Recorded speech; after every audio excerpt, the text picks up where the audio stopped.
Good evening, everyone, and welcome to another hour of Healthy Conclusions, where we try to give our listeners important information on nutrition, exercise, and holistic, alternative, and integrative medicine. Please take a minute to visit our website at www.healthyconclusions.com and like us on Facebook.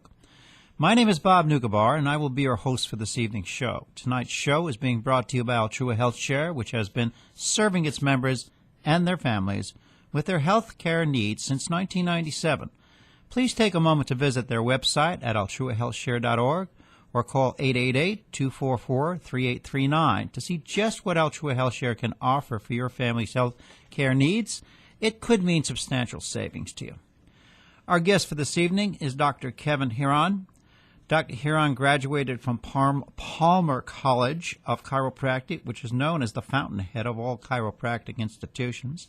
He has 40 years of experience and is also a certified chiropractic extremity practitioner and founded the Council on Extremity Adjusting. Dr. Heron also created the first of its kind gait lab and shoe store called Foot Professional at his clinic, Boise Sports Chiropractic Clinic. Welcome, Dr. Heron. It's a pleasure to have you with us here this evening. Thank you. It's a pleasure being with you also. I'd like to start off. You have quite a background, but you work in a very specific arena of chiropractic medicine. Could you tell us a little bit about what is involved with being a chiropractic extremity practitioner and how you decided to do this kind of work? Well, a CCEP, Certified Chiropractic Extremity Practitioner, is a 105-hour course of study covering 15 hours a weekend over 7 weekends, with hands-on education for the doctors to learn about how to apply the laws of healing naturally to the human body so we can avoid significant amount of surgery when we get injured. Now, the reason I developed this course is there wasn't anyone teaching about it at any deep level in the other courses offered in my profession. I found a need and filled it. So, do you find a lot of people that would like to enter this field when you do your seminars? I mean, it looked like from some of the videos I saw, you had some classes that were quite packed. Well, that's true. I mean, they're all over the board over the years. I've been doing lecturing for 37 years of my 40 years in practice. And yes, sometimes they're very huge and sometimes they're small. But, I've lectured to probably 2/3 of my profession, somewhere between about 50,000 chiropractors. I know you wanted to talk about the kinetic chain and how your feet mechanically control the rest of your body. So could you give our audience an idea of why you call it the kinetic chain and why it relates to your body? Well, sure. The kinetic chain is a series of linkages. Just like links in any chain, they're mechanically sequenced from the feet and ankles into the knees, hips, and low back, all the way up to the head. So there are two master control systems in the human body, one from the top down, which is the brain, the spinal cord, and nerve roots, which control the soft tissue. The other master control system is from the ground up, which is mechanical, due to bone and joint angles that cause the bones to want to twist and turn in certain directions, which is the hard tissue. And those control mechanically the body in relationship, and those need to be in harmony with each other, the master control system from the top down as well from the ground up. So could I relate these simply to something like the parasympathetic and the sympathetic nervous system in similar ways? One is kind of passive, the other is kind of... No, that would be the top master control system from the top down. It wouldn't be the ground up master control system. You are doing afferent and efferent neurologic interference. However, when I'm talking about this, I'm taking the neurology of the brain, spinal cord, and sympathetic parasympathetic out, but I'm including just the mechanics of the ground up in this situation. There's three things that allow the brain and soft tissue, neurologic tissue to turn over, and that is either fatigue, injury, or getting out of shape.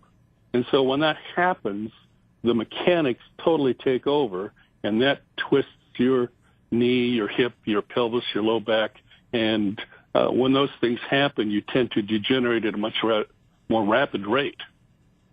So it's really important that everything works in sequence. Is that correct? Absolutely. They need to be in harmony with each other. Well, our feet are one of our most important parts of our bodies, since without them we wouldn't be doing much working or running around.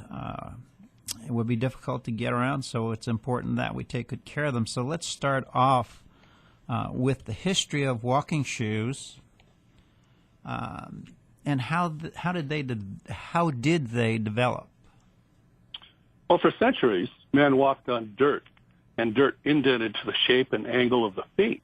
It also did another amazing thing. It absorbed shock. It's only in the last 100 or so years that we've imposed an incredible social experiment on mankind called concrete, asphalt, and hardwood floors, thereby ushering in a new set of pandemic injuries to mankind like plantar fasciitis, and calcaneal heel spurs, bunions, hammer and claw toes, and deformed big toes, all a result of this harsh, hard surfaces. Shoes were initially made very generic for centuries. They were identical until you wore them for a number of weeks and broke them in to create a mold of the leather so you could see the big toe bulge, which was a painful experience. It wasn't until 1908 that shoes were made to right and left feet. The cobblers used to make shoes specific to the feet angles of their client until mass production took over and created the generic models we see today. What do you think of the generic models that we see today? Well, they're flat to the world, most of them, and the ones that try to create an arch are made at typically somewhere between 3 and 4 degrees of correction.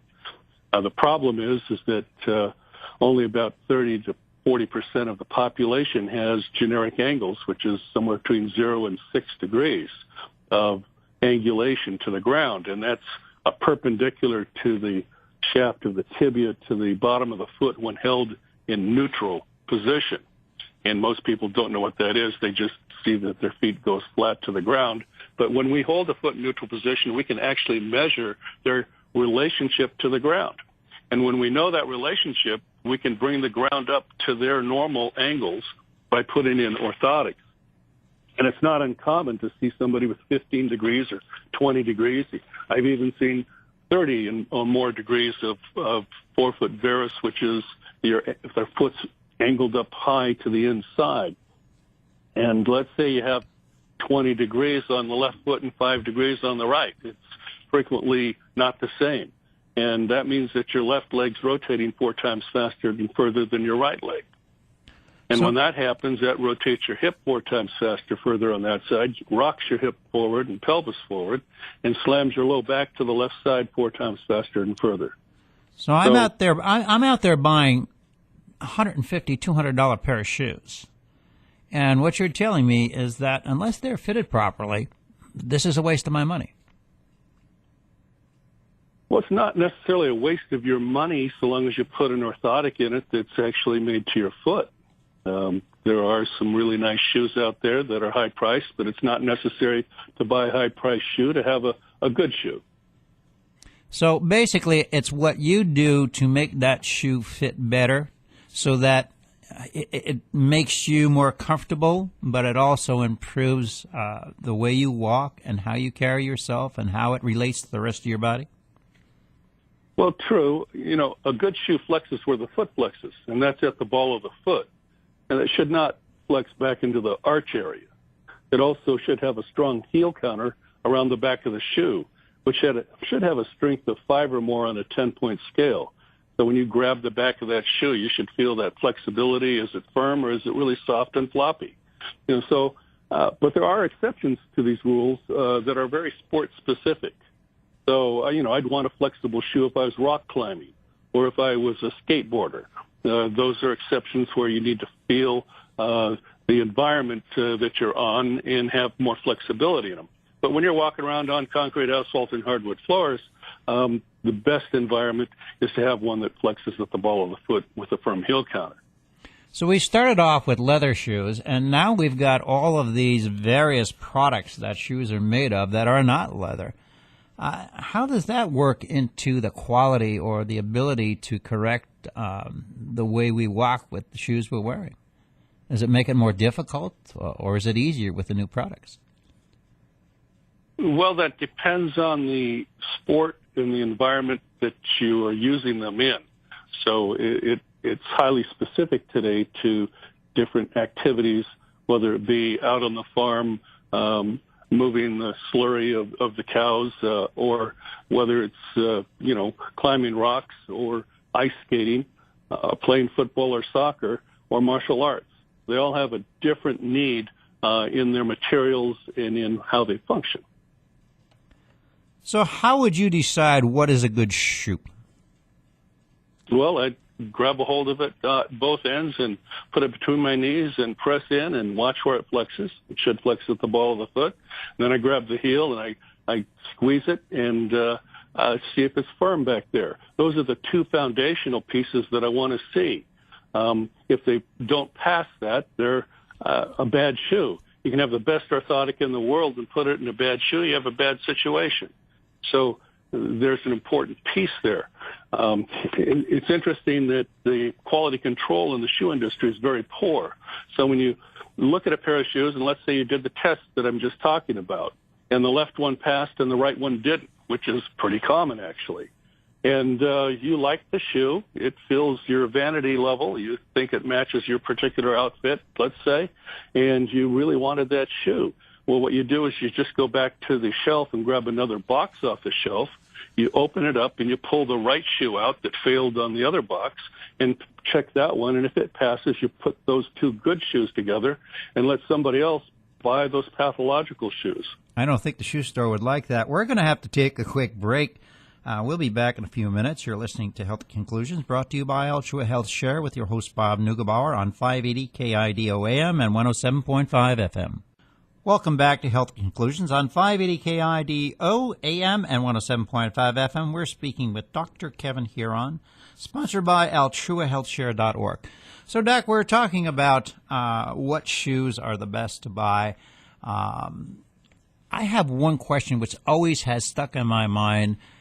My wife, she must have had 50 or 60 pairs of shoes, and most of those were high heels. These cannot be good for the feet. Why do they wear them, besides from the fact that they're stylish?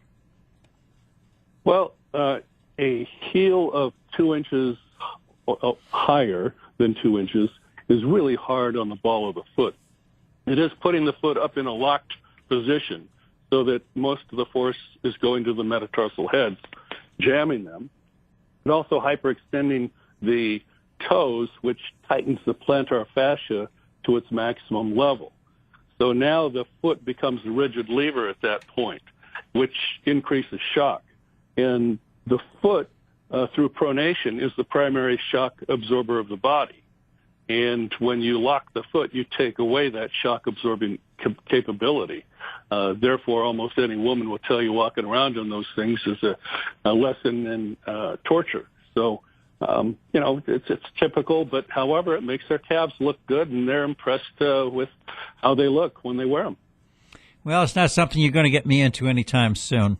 It is perceived that most people who have problems with their feet would go to see a podiatrist, orthopedist, or physical therapist. Is that true? And what would be the typical exam for these types of practitioners? Well, in the year 2000, Biomechanics magazine did a study of the 25 top foot orthotic companies in the USA. And it was determined that combined, they produced, at that time, 1 million foot orthotics. Of those companies, one company produced 400,000 of them. That company is Foot Levelers, which sells mostly to chiropractors. It could easily be said that chiropractors order at least another 100,000 from other orthotic companies in a year. So you could combine all of the other professions in the country to equal what chiropractic sells in foot orthotics. So therefore, chiropractic is the number one profession applying and selling foot orthotics to the public. Now, the typical foot exam done by a podiatrist, orthopedist, or physical therapist is to walk on your heels, walk on your tiptoes, and then they hold your foot in neutral position. They may or may not shoot an X-ray. But from that little bit of information, they hallucinate a diagnosis and recommend surgery or foot orthotics. It's insane to me. My exam is 10 times more thorough than that.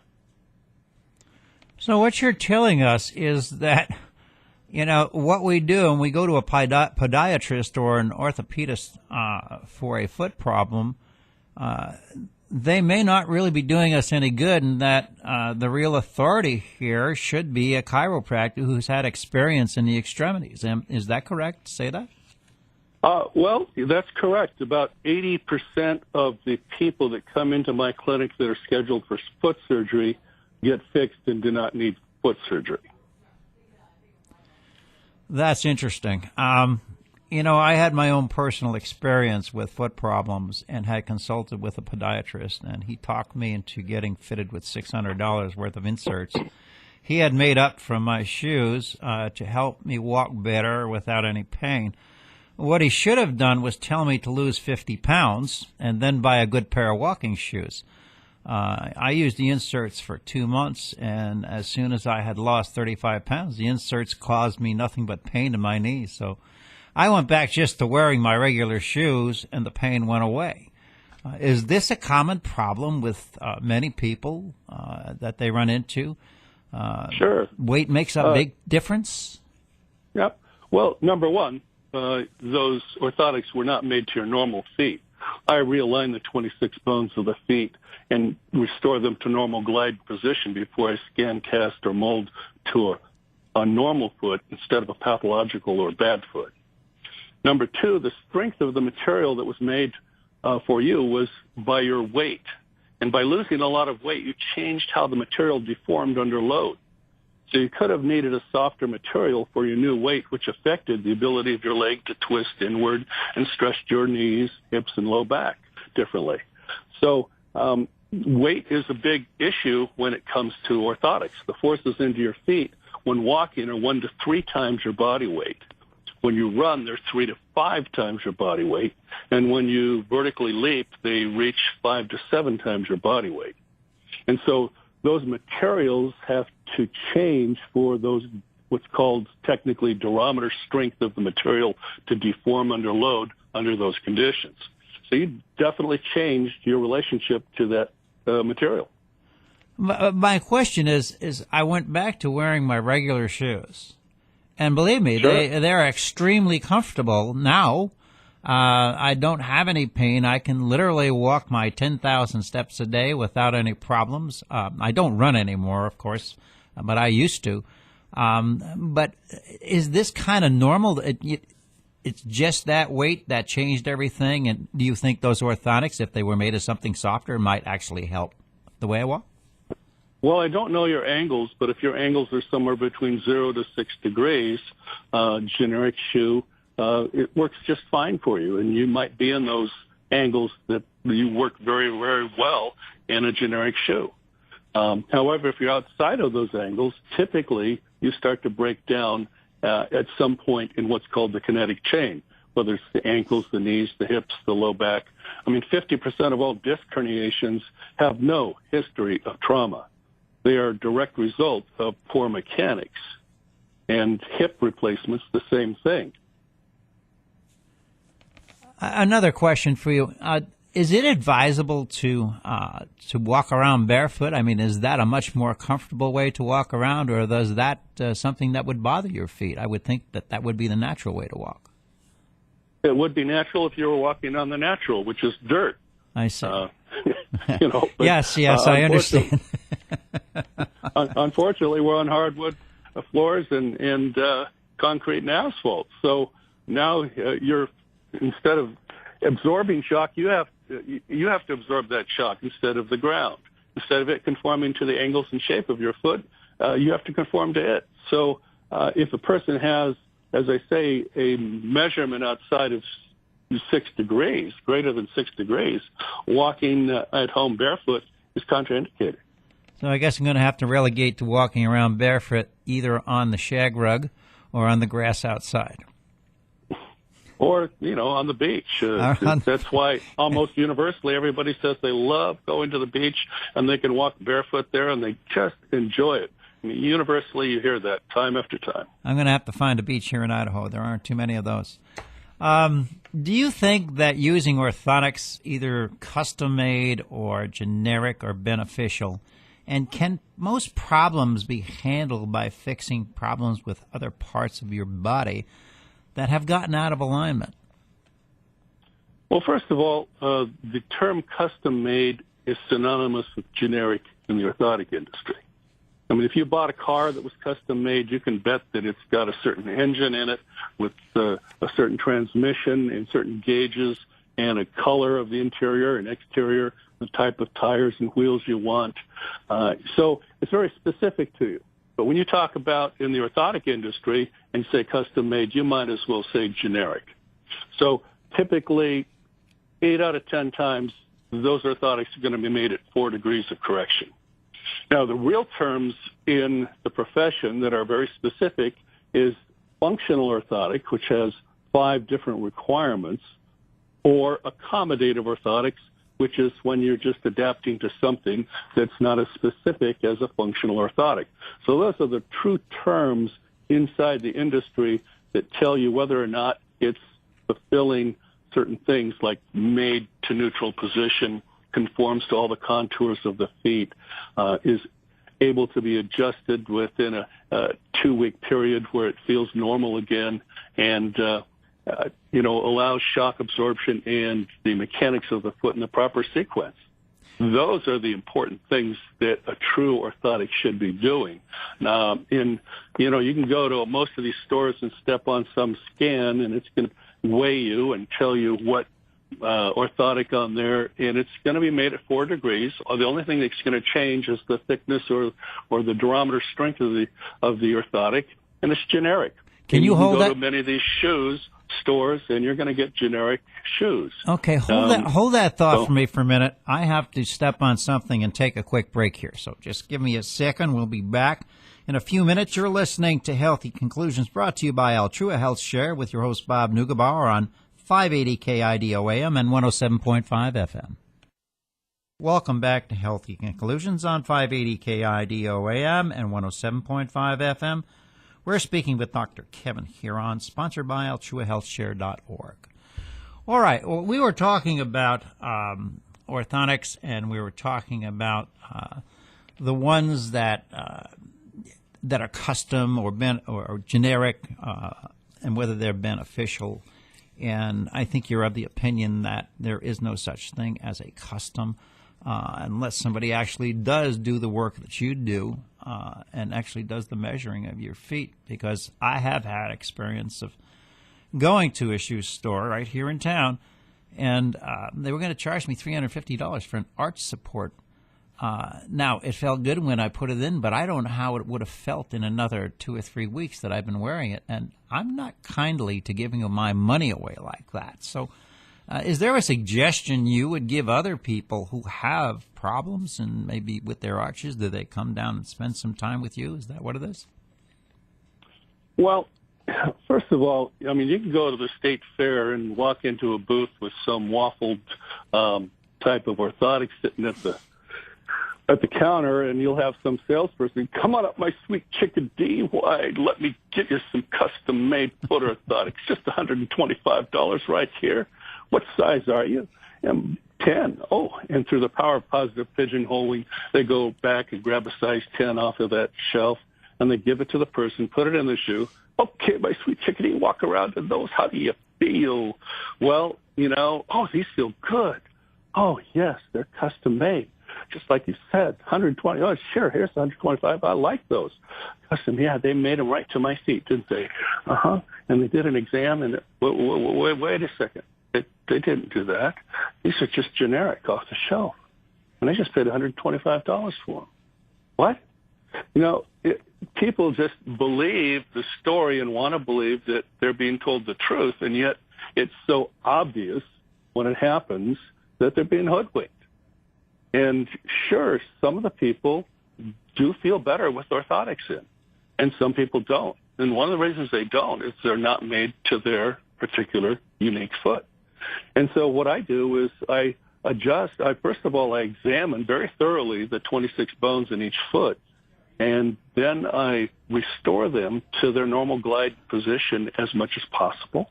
And then we scan cast or molds to a normal foot instead of a pathological or bad foot. And that's the important difference. It makes a huge difference in performance. That's why people ask me what I do. I say I take elite athletes and make them more elite. And it improves their performance, their speed. They typically get personal records. And if you're just an average Joe around town and aren't an athlete, I'm telling you that life is an athletic event. And just doing all the walking and being able to feel a lot less stress after walking the same distance, because now you have something that's controlling you that is specific for you. And it unloads your body so much. You have so much more relief and so much greater performance. And at the end of the day, you don't feel like going taking that nap as quickly. Well, it sounds like if I'm going to have any more problems with my feet, I think I'm going to be down there, spend some time in your office. Another question here, how do the feet affect the stability of the pelvis and the spine? Because they have to affect after you walk so many steps or so many miles in a day. There has to be an effect on your body, especially if you have the wrong shoes. True. You know, sometimes the reputation of different professions are unique, whether it's dentistry or medical doctors, or doing surgery or excessively billing. In the case of my profession, we kind of have a reputation of hit them high, hit them low, roll them over, take their dough, and keep you coming back a lot. And one of the reasons that they keep you coming back a lot is that they're just adjusting the spine and not fixing the feet, because the feet control the rotation of the leg and the rock of the pelvis and the slamming left and right of the spine. And if one side's 4 times faster and further than the other, you're going to degenerate the anterior medial horn of the knee and degenerate it. You're going to get hip replacements. You're going to break down the discs and get a disc herniation. And you're going to have sciatica and low back pain, let alone everything that's reacting to that above it and to your head, neck, and shoulders. So it's absolutely critical that be balanced. I mean, if you go buy a new car and drive out in the freeway and the front tire wobbles on the right side at 55 miles an hour, most likely you're going to walk in and back to the car dealership and have them balance that tire. They're going to put 5 cents worth of lead on the rim of that wheel, and it's going to run smooth at 55, even 100 miles an hour. And the warranty on that car is going to very slowly, wear down that vehicle. But if you don't go in and you let that front tire wobble needlessly for the rest of the life of that car is going to degenerate. All the bushings, bearings, and tie rods and shock absorbers are going to wear out very, very soon, and you're going to destroy that car. And the same thing's true in the human body. You're going to be 80 at 60 instead of 40 at 60. So you've got to take care of the machinery. And this is exactly why mechanics are so important to add into not only the soft tissue in the brain down, but from the ground up. So when I go into a chiropractor's office, and I'm dead serious about this, I've been there before, I have never had any of them check my feet. And these were for neck problems or spine problems or back problems or sciatica problems. And not one of them has ever checked my feet. Well, I'm sorry to hear that. I hope they weren't my students. Well, I hope not either, for your sake and for mine. But what should people know about this? Most people don't understand this. Well, absolutely. Not only do not most people understand this, most doctors don't understand this. I mean, I can be I'm in front of a lot of doctors, and for every 300 doctors, I can only find one that can answer the technical question of what is pronation. And it's a very technical answer. But you know what? Most doctors are pretending to know. And they're giving you advice on gait and running. And I'm talking about all kinds of, not just chiropractors, but, podiatrists and physical therapists and MDs are pretending to know. And it's just sad to sit there and watch it. I mean, if you ask them, how do you know how they're running? They say, well, look at the bottom of the shoe and look at the wear pattern. And when somebody says that to me that's a professional, I go, rookie? Well, what do you mean rookie? I said, well, there's 100 times more information on the bottom of that foot than there is on the bottom of that shoe if you'll just look at it and understand what's going on there. Interesting. You know, friction creates calluses. And the more friction, the greater the callus. All you got to do is map out where all the calluses are, and you can tell where that foot and weight and sequence is going. So if I have no calluses, I presume that I have a fairly decent shoe on my foot?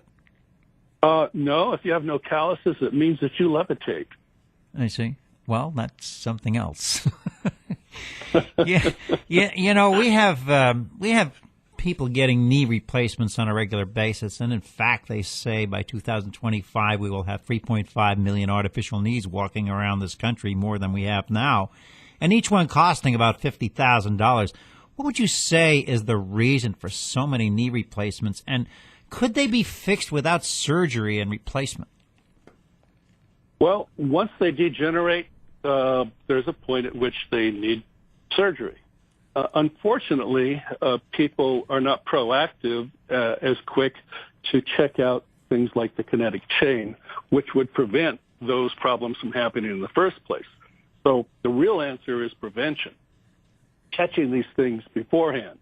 You know, today we go into the schools and we check for scoliosis.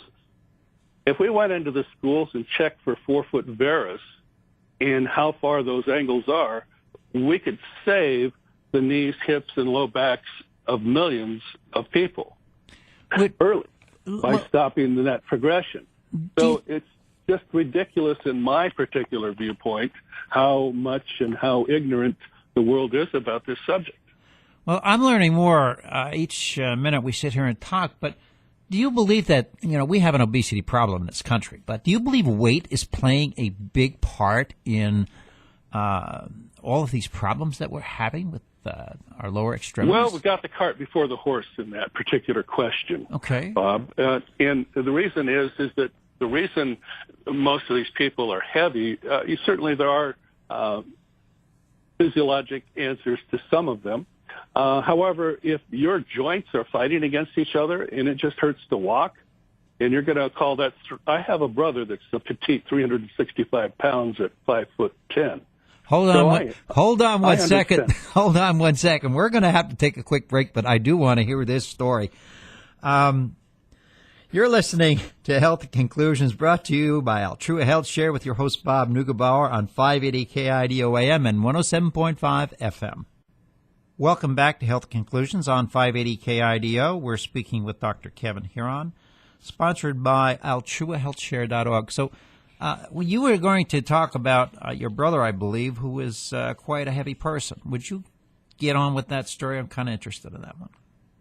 Well, you know, he went to Vietnam and was in the Vietnam War over there. He was a radio man for Alexander Haig, and he had, you know, security clearances and things. But he also got to see, in his off time, he had peripheral duty on the bases. And, of course, you're out there shooting at the enemy and watching the periphery on some of your off time.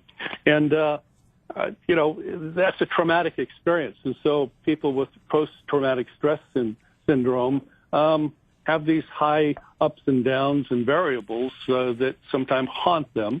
And in my case, my brother would haunt them, you know, with alcohol at times and other things, and to kind of lose the memory. And when you do that and you get loss of reality sometimes in that environment, you tend to eat a lot more because you're self-medicating with it. And in his case, that's it. But he's also has gait problems. His feet are abnormal, and it hurts his knees to walk. So I have to make him foot orthotics and shoes that allow him to walk and get exercise. Most heavy people, I'd say 50% at least of all heavy people, have a gait problem, and it hurts for them to even walk or exercise. So most people think they're lazy. No, they're just in a lot of pain, and it doesn't feel good to go out and do those things. But when we fix those things, those same people that say, I'll never wear a shoe again, flip-flops are my thing, or Crocs are my thing, you know, I say, well, let me fix your feet and restore them to the normal position and glide and make you an orthotic. Now, when I'm making them orthotic and they haven't been in one for a long time, it's just like spring training down here at Boise State and that 2-a-day football practices. And all athletes have a pet name for that first week of training. It's called Hell Week. And that means that you're sore, you're hurt. And the same thing's true when I put a foot orthotic in somebody like that. They're going to get sore that first week. And I don't want them any sore than a 5 on a 10-point scale, but, they have to transition through that just like the athlete does. They have to persevere. And the second week's better. But by the third week, I don't think they'll ever want to go back. Why? Because their knees quit hurting, their hips, their low back starts staying in place, and they feel better, and the sciatic's going away. Why? We changed the mechanics of their body. I've had a family bring in, I'm going to just call him little Bobby. Bobby was this overweight 12-year-old, and he was just, chubby as can be. He was the last kid picked when they picked teams. And about 3 years later, that family walks in, and I didn't recognize him because it had been 3 years. They said, "Hi, do you know who we are?" And I said, "I'm sorry, I forgot." And they tell me, "And you know who this is?" And they point to this svelte young man, very lean, athletic looking. He says, "That's Bobby. Bobby now is the captain and gets to choose the teams, and he's one of the best athletes in school, thanks to you, Dr. Heron." And I go, "What? That's Bobby?" Why? Because we changed the kinetic chain so his body wasn't fighting against itself and allowed him to operate in his normal range so that he could function and have coordination. When your angles are that far off, your coordination's off, and your ability to survive very long without hurting yourself is compromised. So we could have lost a lot of athletes just because of their feet.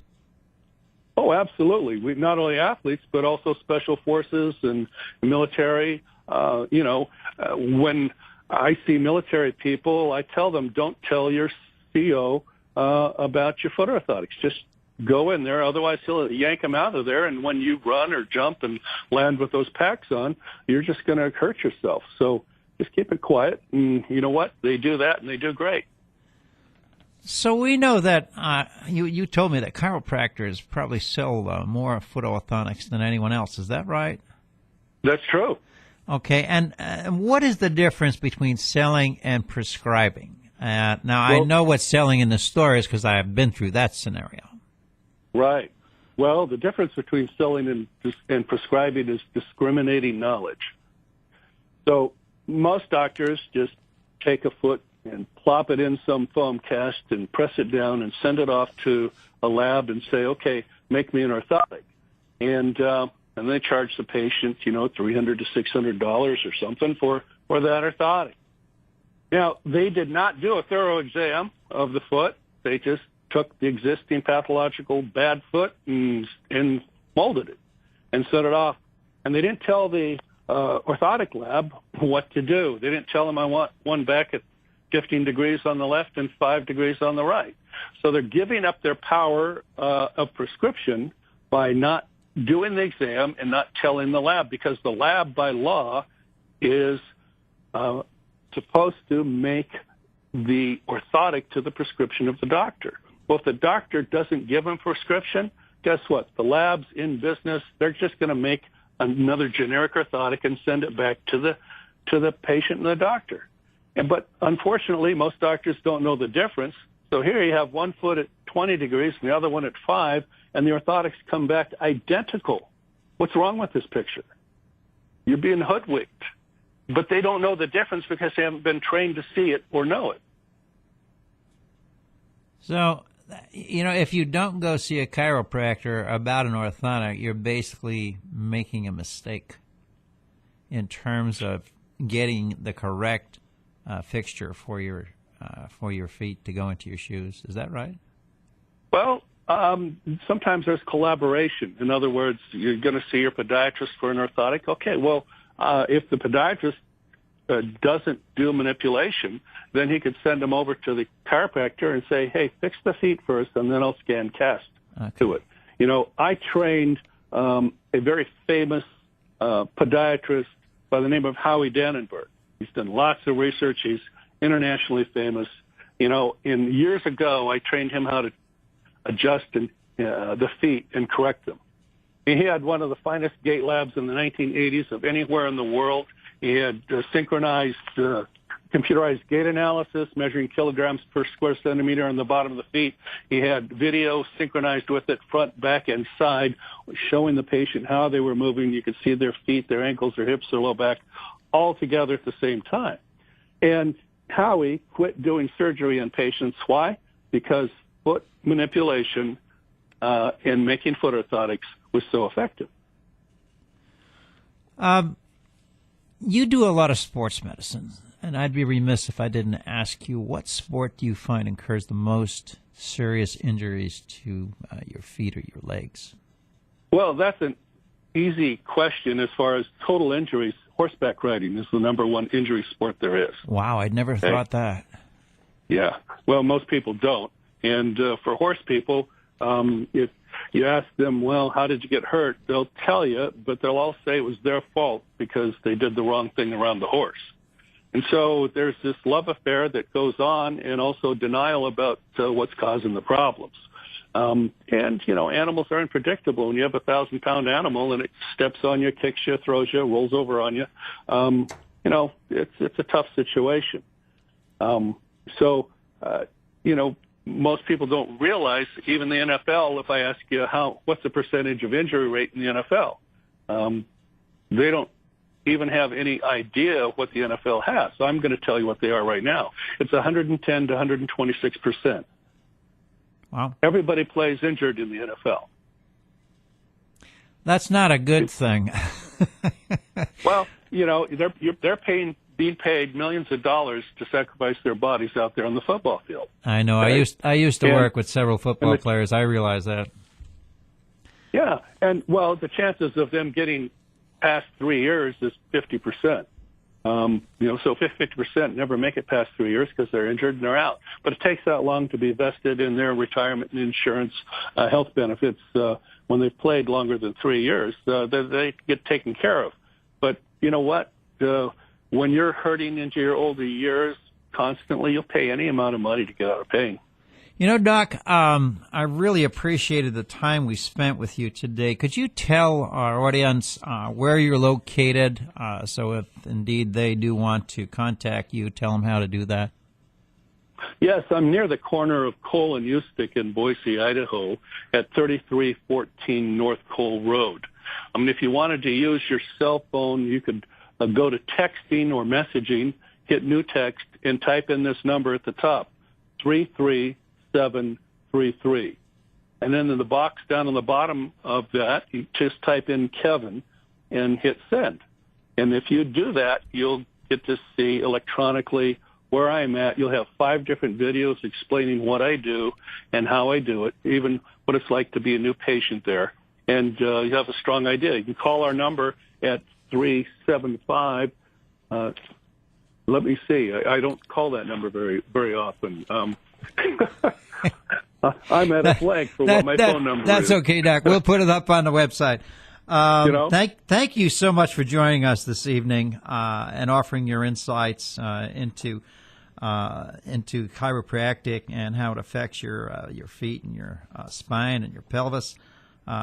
This is Healthy Conclusions signing off. We hope you will join us again the same time next Sunday for another hour of informative talk on nutrition, exercise, and alternative medicine options, sponsored by AltruaHealthShare.org on 580 KIDO AM and 107.5 FM.